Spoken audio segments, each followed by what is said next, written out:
All right, all right. We are back at the Grit Won't Quit podcast studio in beautiful Belmar, New Jersey.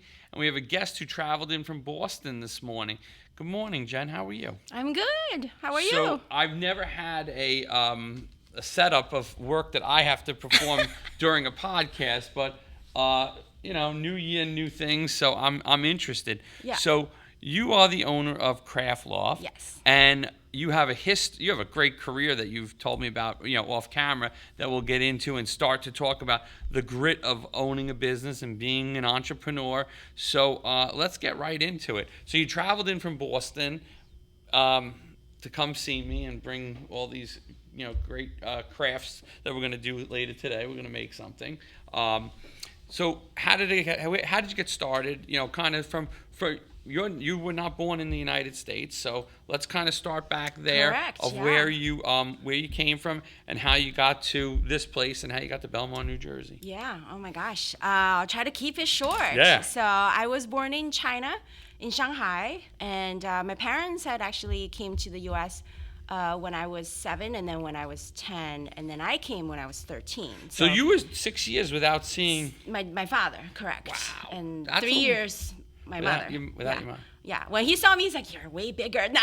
when I left. Yeah, 6 years And later. you don't listen to me as much anymore. Yeah. It's anyway. I was an official teenager at that time. Exactly. But the last time he saw you, you were 7 years old. Oh. Like, of course, you listened Yeah. to everything. By Yeah. 13, you had a lot of different ideas. Well, my youngest is 13 now, so I Okay. I realized that's almost I could send him back to China. That would be interesting. That would be funny. So you arrive at 13 in the United States, and where were you living? Where are your parents Yeah, living? my parents were in Lowell, Massachusetts. Lowell, Massachusetts. Yeah, and I came here in April 21st. I remember that day very well. It was my first time on an airplane, actually. Really? At all? Yeah, completely. And then you flew all the way over. So that was basically at the end of 8th grade in the Okay. U.S. too. And the U.S. system is very different from the Chinese system. Mm-hmm. So I had to adjust as well as language. I didn't really speak much English. So you when didn't I speak arrived. much English to different education system. Very and different culture. very different culture. And your parents probably were a little stricter than the they than are the kids strict. than the Oh, kids that yeah. were in the school with you. Right. They're no fun until you learn all the English and all the things you need to get into college. So high school was heads down. But your for English good- is very good. Thank you. And so where did you go to college? Let's see if you were successful in their work. Where did you? I went to MIT. MIT. So you did. I did all right. You followed their orders. I because made you did, it there. You did Yeah. well. Yeah. All right. So then you're in MIT. Now you can let loose a little bit because you live in there. MIT probably, was right? my party school, if you would. I mean, high school was really all about Yep. work and catching up on all the things and learning just what my environment was. And MIT, I was a solid B. I felt like I didn't. A solid B at MIT is an A anywhere else. So, But I coming think from my parent, you're used to A's and Yep. A pluses. A's are not even that great. A Yep. pluses only. So the stereotype is true it came from somewhere. Yeah. Yeah. Okay. Yeah. Fair. Yeah. So I did my undergrad and I also got my master's. And So you did the 5-year program? They did the 5-year program. And what did you study there? What was your major? I was in computer science. Computer science. All right, cool. So now you're in computer science. You graduate with a 5-year master's degree. What do you go do? Because it wasn't in tech. Craft Loft. I was a Yeah. software developer. Actually overlapped my first job with my thesis Uh-huh. for 6 months. So I was full-time coding during the day for my job, and then when I got home after dinner, I'd code 4 more hours for my thesis. So at some point, I actually developed sort of wrist, Like carpal the repetitive. Exactly. I have a very cool keyboard that I still use today, okay, cool. and I learned how to use the mouse with my left hand, even though I'm right-handed. That's that a helped skill. a lot. That helped That's a a lot. skill to be able to use the mouse with your left hand. But Seems if I wrong. start using the mouse with the right hand, it comes right back, actually. Oh. So I was also realizing, hey, I didn't really enjoy sitting all day. I didn't love coding is a pretty solitary, activity. And so I did that for a little bit, and then 2008 .com bubble happened. Mm-hmm. I was laid off. There was like multiple rounds. I was in the 3rd round, which, as a new grad out of MIT, you don't expect that to happen. No. And my parents are like, well, we got you here so you could have a great education, which I got, and a great job, which I got, and you're supposed to keep that going. But I mean, life is not sometimes that's a little bit that's outside your control. Right. And again, you made it through to the first 2 rounds, so like it wasn't like you were the first on the chopping block. I guess so. Yeah, I guess so. I feel like you came from very tough parents. Yeah. But I mean, it probably has made you stronger along the way. They had a tough time too. I mean, for my father to come here on his own and leave family behind, I think he faced a different set of challenges. Sure. He was here, actually, I don't know if you remember Wang Computers way back when. So he was a visiting scholar with Wang Computers. So they, you had to be really quite good for them to bring you out on a visa, which at the time were also very scarce. So, so I think grid runs through our family a little bit. All right. So. And then after that, so around that time, I think also was when 9/11 happened. Sure. And the company I was with, Akamai Technologies, one of the co-founders was on one of the 2 planes. Oh. So it was doubly tough for the business at the time, both moral as well as economical challenges. And so we had a memorial service for him, and the families were there. It was a young family. And I think at the time I was just thinking, I'm still here. What would I do to, in some ways, justify my time, right? And, make good use of it as much as I have. And what can I do in the U.S. that would be really difficult in China? A bunch of things came into my head based off of that question, but one that stuck was around entrepreneurship. Is like starting my own company, whatever idea I may have. And so that was kind of what I ran with. And because of the dot-com bubble, and I was like, well, my technology background actually isn't helpful given the current times. So I started looking for other opportunities for business ideas, and that was when I thought bubble tea would be a great idea. This was way before now, where it became popular, because my observation was that, hey, I had to travel, half an hour, take the bus, take the train to go to Chinatown for that, and people were willing to travel. So obviously, if I brought the product out to where everybody was, it would be easier, and that would be the business, and that's what it was. And so I started first location on the MIT campus. Okay. But because we were on campus where there was already a food contractor, we were only allowed to open when they closed, which was 7. So my hours was 7 p.m. to 1 a.m. for my bubble tea store. That's a little bit tough. Yes. Yeah. And I also realized MIT students were not the best bubble tea workers. Wow. Because they're studying, that's their priority. And I remember that now. And after that's good to know. And again, I think maybe if you went to if you did it at a different school, it would be a little bit easier. It's probably These MIT students have one goal on mind. I should have known, because I went there. I was like, why would I? Yeah. So I did that for a couple of years, and then decided that the market wasn't catching up fast enough, and it wasn't. I made the right call. So I went back into tech, but at that time more in a consulting, marketing, project management role. That's a much different role, in tech, to do the account management and the marketing than the hardcore coding. Yeah, coding. Yeah, but I mean, what I realized during, especially the bubble tea piece, was I had developed a lot of transferable skills. Talking to customers. I also developed a wholesale program, so I would go to Aramark and other schools and say, I'm going to sell you this, so you don't have to make it from scratch. You just buy it from me. So that was really interesting because I was really out there. That's really pushing. Yeah. So back to tech. Fast forward a few more years. Decided to go to business school and back to Boston also. At that point, we had 3 kids, still do have 3 kids. So I feel like maybe I was the first, maybe only mom student with 3 kids enrolling at HBS, probably ever. Like, the statistics are there, and then the admissions office would send me students who are thinking of motherhood and how they balance it with the challenging career, and I tell them about my story. So that was a great experience, really fun, because I, through my marketing and project management, I was like, business is the way to go. And plus, I had always had other ideas on the side when I was working full time, dabble on various ideas. And you were around some very small people. Oh yeah, definitely. Yeah. So then what happens? So graduated HBS with my MBA. Can you just let everybody know what HBS is if they don't know? Harvard Business School. I just wanted you to say it, just in case someone doesn't know what HBS I try not is. to lead with that because all of a sudden the expectations go higher. The expectations are already up. Right? Me and Andrew are like, wow, she went to Harvard Business School and MIT. So it's a nice combo. It is a nice combo. Yeah, That's like across the river, very different. As long as you want to live in Massachusetts, it's a great combo. Yeah, right, exactly. Well, my family was still here. My parents were here at that time. My in-laws were also here. Sure. So with the 3 kids and a course load, we're like, maybe we'll have some help. That was close by. So it was no question that that's where I was going to apply. And if I didn't get in, I'll figure it out. But luckily I did. Awesome.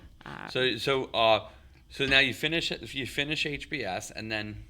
And then I was in tech. I was at TripAdvisor. We did marketing, actually performance marketing. So we were buying ads on mobile. It was all very large numbers that I never saw touched and lots of users that I never met either, right? It's all clicks and we're changing different colors and placing different buttons, different wording. So the analytical mind was interested, but it's so remote and not tangible. And I guess at some point in there, I turned 40 and decided, hey, if I ever gonna wanted to do my own thing, I really should get a go on it. I could keep working on other people's startups because I had joined after TripAdvisor a couple other startups, like 10-person who just raised funding and so on.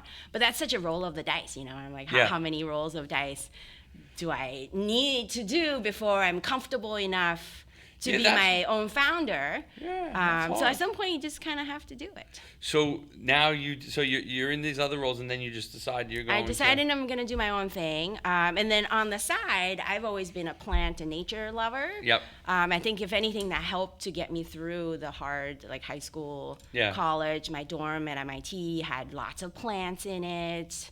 I was thinking of making a little thing that would move plants to follow the sun around. Sure. Combining technology, and I had a fish tank. I had parakeets. So just really loved nature, and I was like, maybe there's something there to combine tech with the industry, which is very large. You look at how much we spend on gardening, our landscaping, and plants in general, right? So there's got to be somewhere in there that I could do something with. Find that mix. Yeah, so I was experimenting for probably a good 6 months in various, a plant app. I went to one of those Kickstarter, they had, so you do like a competition for ideas, right? So, and then I also started doing let's just do a services thing, see if I could design gardens for folks. And I did that too, literally digging gardens and buying plants and planting it for folks. And then I discovered a niche industry, which is interior plants, where you get paid to water plants in buildings and offices, which is year round. Because when I started that 6-month experimentation, winter was somewhere in there, and I realized there was nothing for consumer in a scale that I wanted for at least the Boston area. So something that was indoors was great. That's year round. You got to go back to water. So it was a recurring revenue. And so I started doing that, and then I acquired a business from a woman who was retiring, and that made it quite a bit larger, and then I was able to basically pay the bills, if you will. And then that was 2018. So 2019, we know what happened. Commercial real estate was real tough. Everybody left their office spaces, went home, went remote. We were watering plants. We were the only ones in the buildings. Wow. And I guess because the plants would die, we counted as essential workers because it was an investment by the business to have no it. one wants to, But we were the only ones in there. There was a Boston Globe article that I was in about the mysterious plant waterers. And so we pivoted during that time to do virtual events because some of our clients said, hey, what can you do to still keep us connected? We like our plants, we miss each other. So Succulent Terrarium, which is the kit that I brought today, was our very first virtual event that we ever did.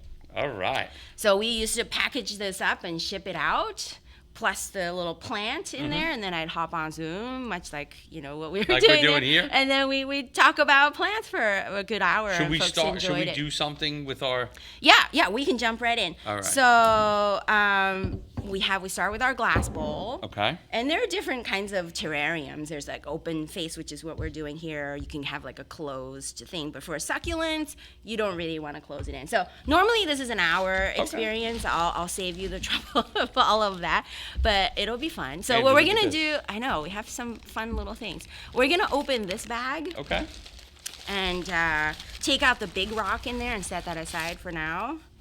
So and then you can keep this when you're done. When we're done, oh, awesome! It'll be a nice souvenir. We'll put it right on the front with the other. There you go. You know, somebody brought me a plant a few years ago. They applied for a job and they brought me this plant on the right, but unfortunately they didn't get the job. But I like the plant, so it's been growing. You're keeping it alive. That's good. Every week, someone has to water it. There you go. And then on the other side is, you know, shout out to Wildflowers Florist. They bring new flowers for us every Monday so that everybody enjoys the flowers for the week. Very cool. Very cool. It's your marketing hat, right? There you go. The big rock is the big rock is on the side. This is what we're going to use as drainage because our glass bowl has no drainage. So we're just going to pop that right in. And you know what the number one reason that plants die under, you know, normal home care is overwatering. Overwatering? Overwatering. So it's important to have some drainage for your plants, especially succulents, cacti, and so on. They're evolved to be able to handle very little water for a very long time. So this is going to be our soil. This is actually succulent soil. And you also want to mix your soil based on the plant. So some plants require different growing conditions. You know, if I was doing a tomato plant, I'd have a lot more organic material in there. Succulents want things to be a little bit grittier. Okay. Get it? Just like the show. Get it? Yes! So we're going to pour in about half of the bag. Okay. Yeah, we're going to do about half and save the other half for later. Yeah, and soil's always a mix. And sometimes people say, oh, it's dirt. I'm like, it's not dirt. Dirt is what I sweep up from the floor. Soil's a mix, and there's perlite in here, there's grit. That's great. That's good. So we're just going to even it out a little bit. Okay. Yeah, we're not mixing it up where we want our layers. Yeah.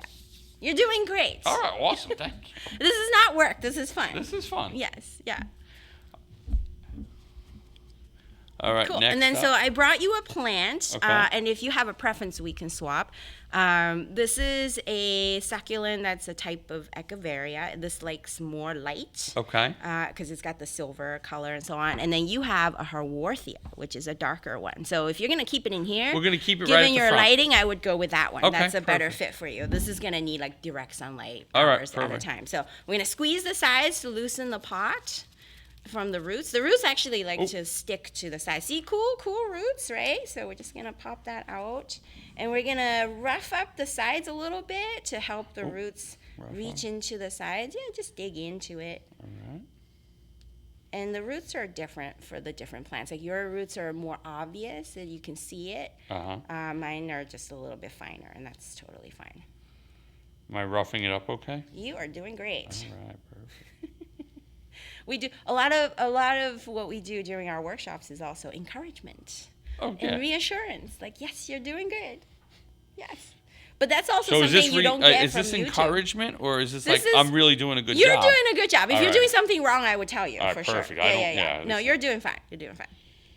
To the staff here, we're going to have a new plant up front starting today. Yeah, and these are great for gifts too, because Yep. you're gonna have two. I'm gonna give you mine when I'm done too. Oh, thank you. Yeah. So okay, that looks good. We're gonna find a spot in here. You could put it in the middle, off to the side, and then just give it a little twist to help it stabilize, so it's not falling off to the side. Yeah. Cool. That's good. You might be wondering why we have paper. It's not for taking notes. We're gonna use this as a shield. And we're going to put it around our plant, and then we're going to add more soil. That way it keeps our plant kind of clean. Look at this. Yeah, just Got kind a of shield put going it on. around it. Like a cone of silence, but for your plant, and it's not speaking.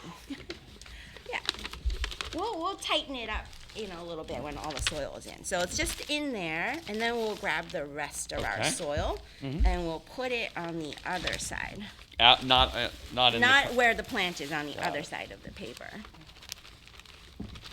We'll keep the paper in there until we're ready to take it out. How you can make a mess if you don't. do Exactly, yeah. But we figured out ways to make it easy. Yep, for sure. I like it. Yeah, and you can see the soil's going to get a little higher than where the plant was too, but because of the paper, it'll stay put. And you don't have to use all of it. This is a fair amount. Okay. How's it? Take your time. Looking good. How much soil you have left? I used all of mine. All right. But I you don't have to. The bags are bigger than they need to be. Yeah.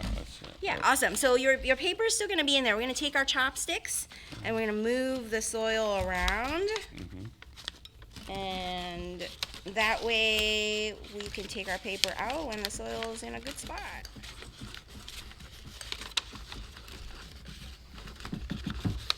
Isn't this so much easier? Oh, yeah. Yeah, so this was our very first workshop, and then folks loved it so much, they said, "What else do you got?" So what did you do? So I came this up, is the first one. This is the first one, and then I've always been kind of crafty and so on when I was younger. Yep. So I always did origami, so we developed a workshop around that. We did bonsai tree. We developed watercolor, calligraphy. Those were all just things that I knew how to do. Yep, sure. And then when I saw the demand and people kept asking, like, do you have something in X? Then we actually grew the team during COVID. And our new team members brought new skills, and we developed a whole lot of content, which was really fun. How big is the team? In our store right now, we have about 6 folks, and we have 2 remote. Wow. Yeah. Oh, just back to the terrarium. So we're gonna take our chopstick and just kind of firm it down. We're not like poking it all the way through, but just firm it down. You're gonna move the soil to be next to the plant, so the roots are next to the soil. That's kind of the key. Yeah. So we actually during COVID we might have had a little more too. Yeah, because we also had a team that did fulfillment. So we had our own warehouse that shipped out kits, because some of these virtual events were hundreds of people. Are you still doing the fulfillment and the virtual events? Occasionally, yes, but virtual now is kind of gone by the wayside. Now that people can get together, that is the preference. So we do a lot more in person now than we do virtual. So people would ask if we had a store that they could come visit with their friends and family. And when you hear enough of that, then it got me thinking. So, I mean, coming from the tech world, the brick and mortar is very I don't think of it. I'm like, you push a button and it's now live. What else do you want? So we, in 2022, started looking at real estate and see what was available. And I guess lucky for us, there was a lot of vacancies at that time too. So that's where we found our current. That's when we found our current location. Yeah. And now, you and I met through Chris from FMS, which is a franchise marketing company, a guy who helps get business owners their franchise documentation and everything like that. So now, meeting through him, so you're in the process. We are officially a franchise. A franchise. That is great. And we're also now registered in New York. So New York, awesome. There are different states have different rules around franchising. In some states you don't have to register, some states you do, and it takes a while to get approved. So we're now registered in New York, which is very exciting, and we'll be at the New York, New Jersey Franchise Expo. Awesome. At the end of January, come visit us. We have a booth there for Craft Loft. So we also rebranded to Craft Loft at the sort of middle of 2023. Okay. And the reason why we decided to franchise was of the great feedback that we got from our customers, and we were actually profitable in year 2, which is for retail pretty amazing, even though I'm like really new to retail, all things considered. So I think what makes us different from your average sorry, I don't mean to sound in any way bad, but you've heard of the paint and sips and the ceramic painting and so on. Those are generally a single activity brand. We are very much multi-craftual, and by that it's not just like 2 or 3. We do over 100 different activities between our workshops and walk-ins. And so we're also a little bit more focused on the adult crafter, but we're family friendly, so we're not going to do the sips like ever. And and I think part of that comes from me being a mom. Sure. And wanting to have a space where we can do things together, but different things. Mm-hmm. Because my kids are like 2 years plus something apart. They have very different interests. If you say we're all going to do the same thing, that only works up to a certain point. Sure, definitely. That's a smart idea. Yeah, so we can do different things, but together. And I'm also just naturally curious too. I'm like, I wonder how you would weave a basket, and it's a great excuse for me to learn all the things, and so that's been really, really fun. And my grandmother on both sides of my parents were big. One was a big sewer, and the other one was a big knitter. Okay. Although I did not learn to sew or knit from either of them because they said you're studying to be, an engineer. And so I learned that on my own later on. Yep. And, but maybe that's, still in the blood. You had somewhere. it in the genes. I had it. Yeah. I was crafty enough.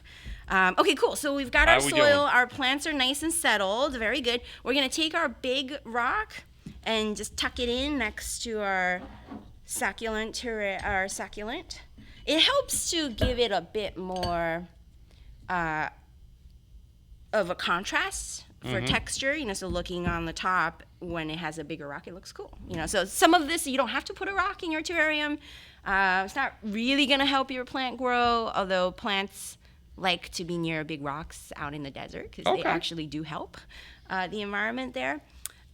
So then the next thing we're gonna do is add some moss. This is all cosmetic at this point. So your plant's already set. Purple. Yeah, purple's good because it's you have a green plant. I figured I'll give you purple. So we're just gonna take the moss. You probably won't end up needing all of it, and just tuck it in on the side. You can use the chopstick to move it around if it's not in the right spot. And during the workshop we talk a lot about plant care, which I'll give you the info after the podcast. So folks walk away with something they have that they're going to remember. A lot of get-togethers focused on food and bev. After a while, you're like, I don't remember what I ate or drank, right? Yep. So, but this is going to stick around. Oh, yeah. And it's going to come home with you. Yeah. Yeah. So so companies liked it. Yeah, so companies do a lot of these outings? We do a fair amount of corporate events. We do birthday parties, besides the workshops and walk-ins. Those are our next big. Yeah, and our space is good. I think the other thing that we do that I haven't really seen is that we also have a curated set of supplies, like arts and crafts supplies. Okay. So if you're shopping, you learn about what we do for activities, and if you're here just for an event or workshop, you can also shop and come back later to do other activities. So it's a nice flywheel we've got. Yeah. So that's kind of been really nice. How did I do? You did great. And then one last thing. Did I use too much purple? No. Okay. No, you're good. Andrew, look at this. Made it here on Grit Won't Quit podcast. Yes, we're going to add our resident. Yep, we're going to have a resident. A resident lizard. He can be anywhere. You can move him around. He just kind of gives the terrarium a little more of a homecoming feel. He's going to start on the rock. Sure. That's a good way to go. They like to sun on the rocks. Anyway. There you go. Yeah, lizards. Yeah, great. Awesome. I'll put both of these over here. Look at this. Yours is a little more graceful than mine, but... Confidence. You did just fine.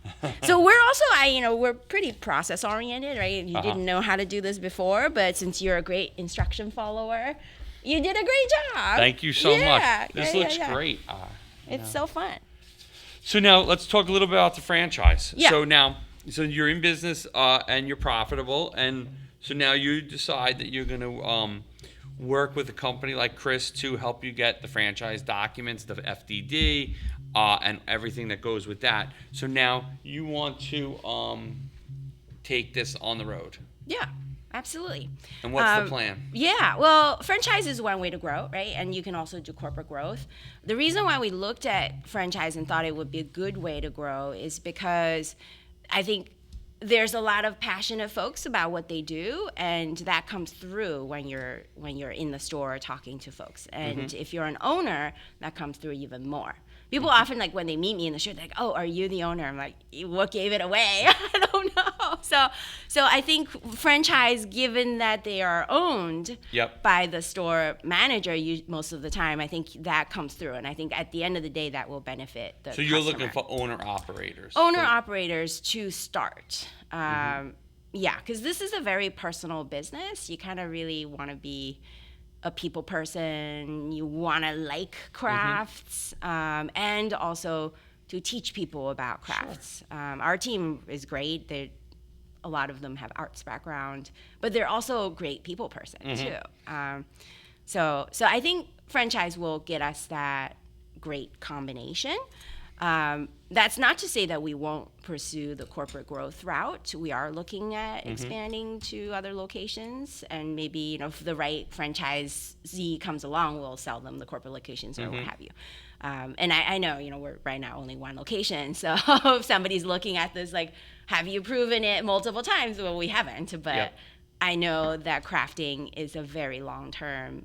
It's been around forever, and it also people in different culture craft. People from different age groups craft. Like everybody knows somebody who crafts. So the market is huge, and it's not a fad at all. So my wife would probably be pretty jealous of what I made today. You should give it to her. You know what's great keep the one I made here. Andrew took some pictures, so I'm sure that he'll send them to me so I can send them home for. Yeah. You made it, and that's very unique, right? There's no terrarium out there that you've made yet. Like this. Yeah, right, exactly.